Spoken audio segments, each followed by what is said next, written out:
Hello everyone and welcome to another episode of Unconfused Israeli Real Estate. Here with me today as usual, my friend Maayan Arkam. Hi, Moshe Binyamini. How are you doing? Good, how are you, Maayan?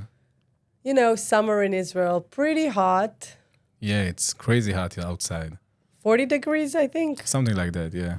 Well, Middle East, no?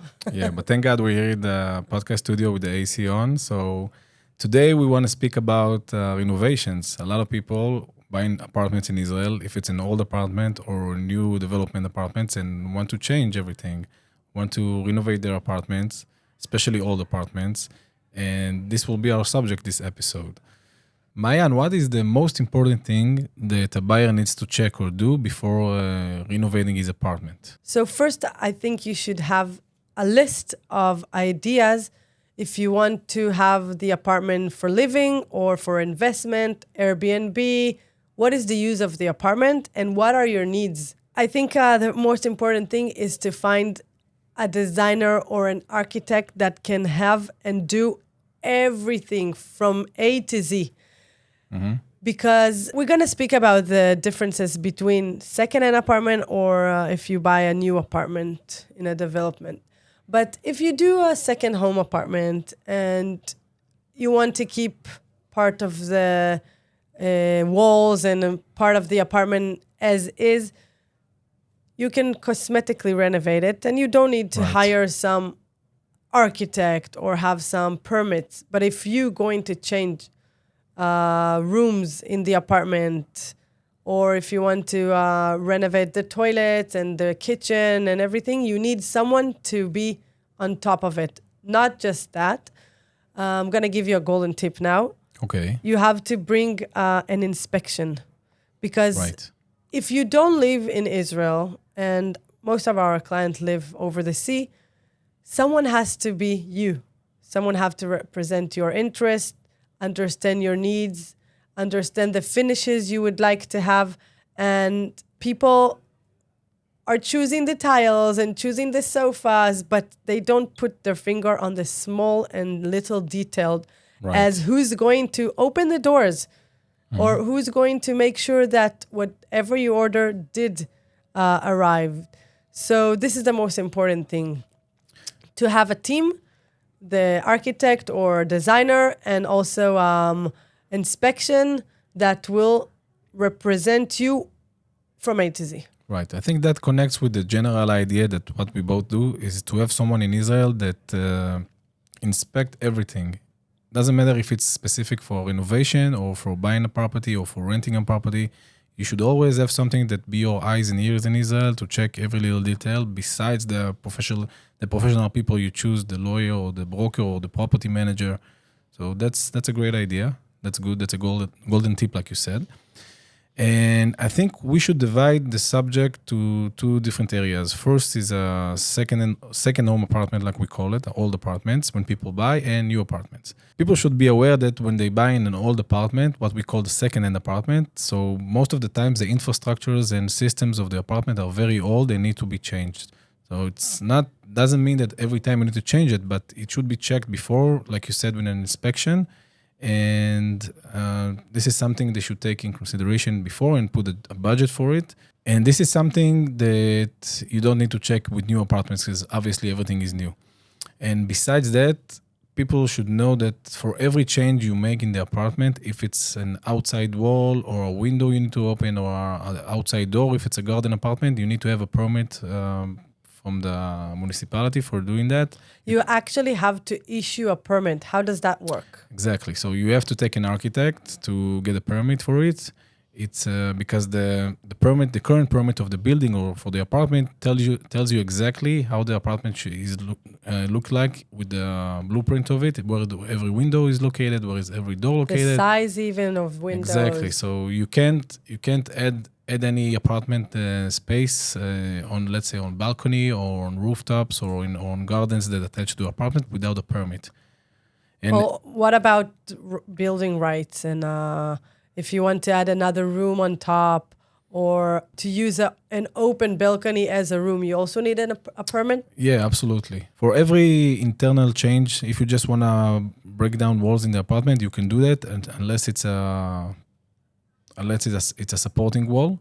But besides that, for every small change on the outside walls, you need to get a permit. So this is one change people should know. So when do you issue the permit?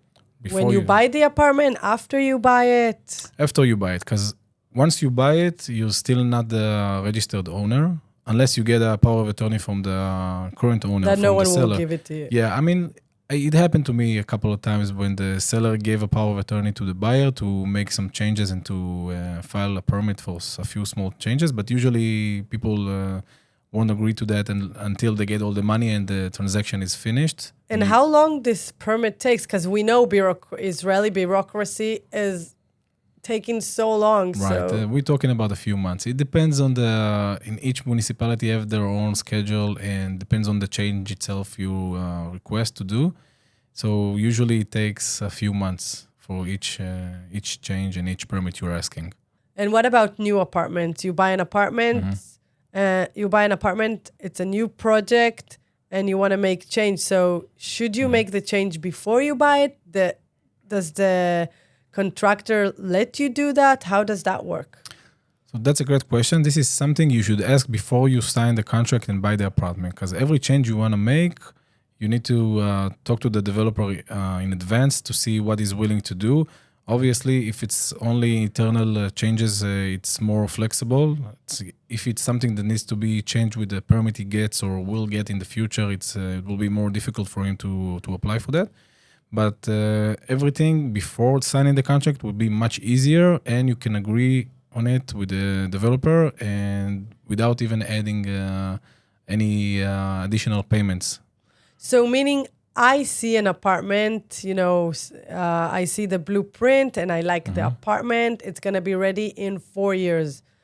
Should I ask the contractor in the contract to change where the kitchen is? Yes, you can. You can. This is something called a small change. It's not something big like moving walls, but you can do that in advance. And also, when you buy an apartment, one of the appendixes to the contract is a specification. It's a sales specification where you can see all the materials that your apartment will be built with. I choose the material from a list that the contractor provides me. Right, and this is negotiable from the beginning because once. Oh, okay, that's good to know. Yeah, because once you sign the contract, it will be much more difficult to do changes in the specification. Meaning, I sign the contract. They don't oblige to speak to me. They don't need to give me anything because I already bought it. So exactly. Everything is agreed before, and every change you want to make later will cost you money. Okay. That's very interesting to know because it's good in the negotiation to really speak to the developer and get as much as you can, as we say. So same as second-hand apartments, the only thing you can change is outside windows and the mamad location because it's one on top of the other for the whole apartment. Yeah, a few of them. One of the most important things when you hire a constructor or a designer to see that they're a licensed constructor, to see that he's an expert and he has a lot of recommendations about stuff he did before. I understand what you're saying, but sometimes you don't even see the constructor. The architect is bringing the constructor and you don't have relationships. So maybe the tip will be to ask the question, whoever you hired, if the contractor has a license, and also bring some proofs and see apartment he finished. To see if he's experienced in the same kind of job or same kinds of property you own. If it's a garden apartment and you want something specific with the garden, if you want to have a pool or if you want to have some specific stairs to do in your apartment, to see he did it already in similar apartments. And if you have someone that is expert on a parquet floor, that he knows how to do it or the specific parquet, I want to ask you, how much do you think it takes to renovate a second-hand apartment? How much, besides the budget people need to put aside from the apartment price and to know exactly how much they'll pay, and how much should it take? Like, people should know if they're moving into the apartment or to want to rent it after it's ready, how much time they should take, how much time it should take, the renovation. It's a question for you, actually, because depends what you wrote in the contract. If he says he's going to do that in 4 months, he should finish it in 4 months. And if he said 6 months, it's all about preparation and planning in the beginning. It's much more difficult to start the process and remember stuff on the way. So if you prepare the contract, as you said, you prepare all the people you're working with. And actually what I would recommend is to have a meeting once every month or once a while with everyone together. The inspector, the architect, the lawyer, and whoever is involved in this process, just to make sure that stuff are function while you're not here. Also, if you can come and visit while the renovation is going on, I would recommend it once or twice. No one is going to do the check-in and the job of inspecting it as you do. After you have all your plans and you know exactly what you want to do and you have your budget and you checked how much you need to put aside for it, I always recommend to take something between 10 and 20% extra, because this whole process is full of surprises. You never know what's going to pop up, especially with all departments when you have all the infrastructures and all systems that you need to change. And only when you dig in, you find something that you need to replace and you didn't consider in the beginning. So always recommend 15%, 20% to put aside, because it will always cost you more than you thought before. This morning, was sitting with a client from Herzliya Pituach. Mm-hmm. And she just finished her renovation, a house, a beautiful, with pool, etc.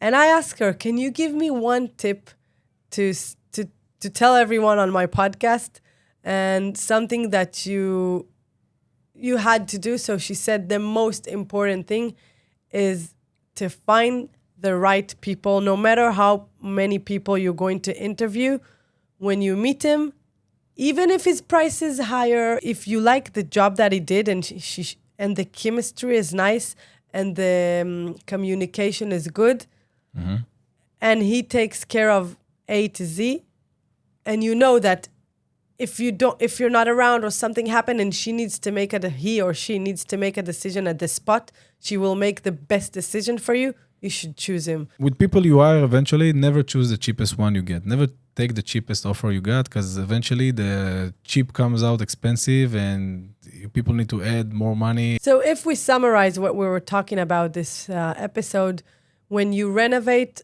a place in Israel, you should, first of all, find a team that would work together, have someone to supervise the renovation, the architect, the lawyer, everything that's going on in the apartment. Have a great lawyer that will make you all the right contract with all those parties. People, yeah.